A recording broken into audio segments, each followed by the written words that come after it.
Well, as a percussionist, Walter Santos toured the country with a who's who of the music business, but offstage, he had a secret that threatened his entire career and even his life. Walter's addiction to drugs was slowly killing him until a chance meeting with another musician saved his life.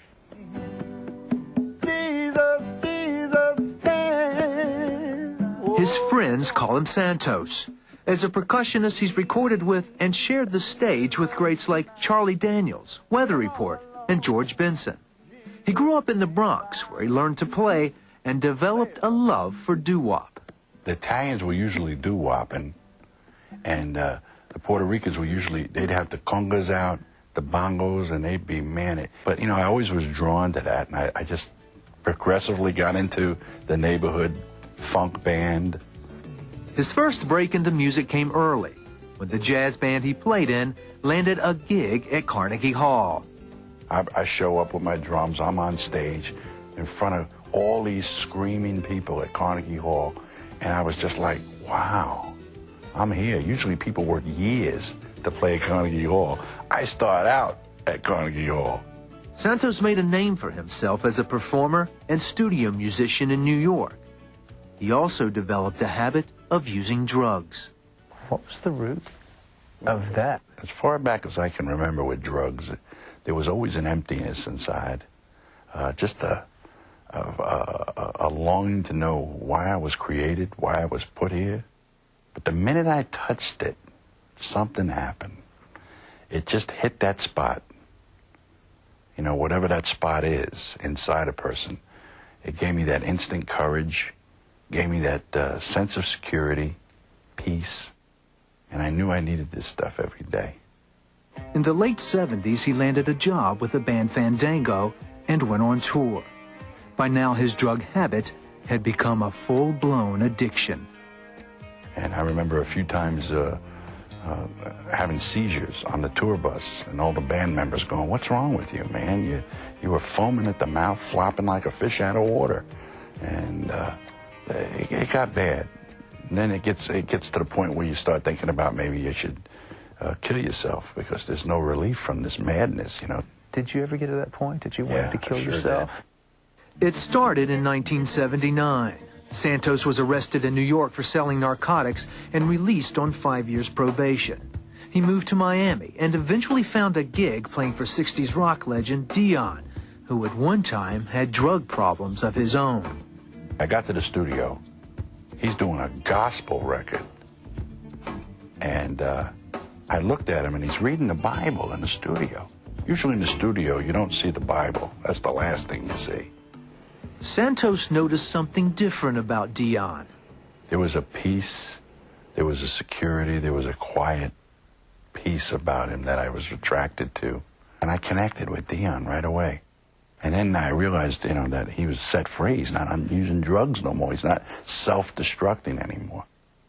Yet you walked out of that session and you went right back to where you left off before you walked in. Hey, go back to life. Yeah. You know, that's a nice story. Nice that it happened to him, but that couldn't happen to me.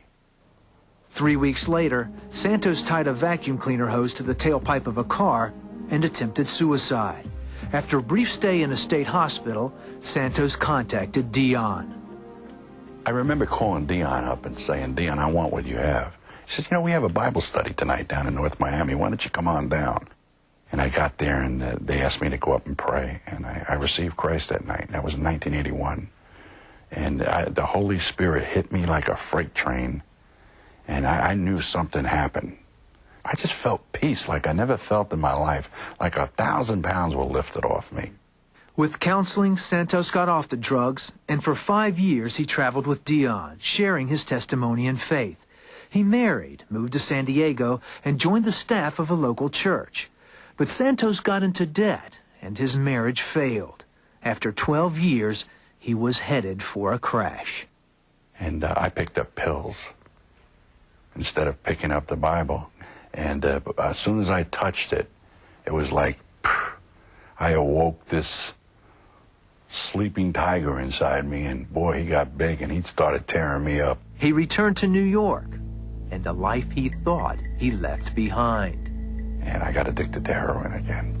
And I went all the way. I was going downhill fast. And I took a massive shot of heroin and my heart stopped. I was in the Bronx, in this building. The guy that I was buying my drugs from at the time beat me in the chest, made a lot of racket. I remember coming to us, I was on the floor looking at the ceiling going, "What did you do?" He goes, "You were dead. I beat you in the chest. You got your heart going." I was praying to God to bring you back. He was praying to God to bring me back. And I looked at him and I said, "You should have left me dead. I don't want to be alive." I denied my only hope. Friends from church convinced Santos to return to San Diego. He entered a drug rehab program at a place called Calvary Ranch. And the first thing I did when I got to Calvary Ranch was say, "Pastor Tom, he's the guy that runs Calvary Ranch. I'm dying. Can you help me?" And he took me in his interview room. And he said, "You need to get right with God right now." And I got on my knees, and I got right with God that day. Santos is still off the drugs and on track with God. He keeps close ties with Calvary Ranch, helping where he can. He's recorded several CDs, including Street Corner Symphony. The lyrics are Christian, but the music is none other than that doo-wop sound. Humanity, he's the only one who frees us, gives us life and victory. Doo-wop. He travels the country now, sharing his story and God's message of love and peace to drug addicts, inmates, and anyone else willing to listen. With Christ, all things are possible. And my life is beautiful today. And I know my mission, my calling, to be faithful to God. And He'll take care of all the details.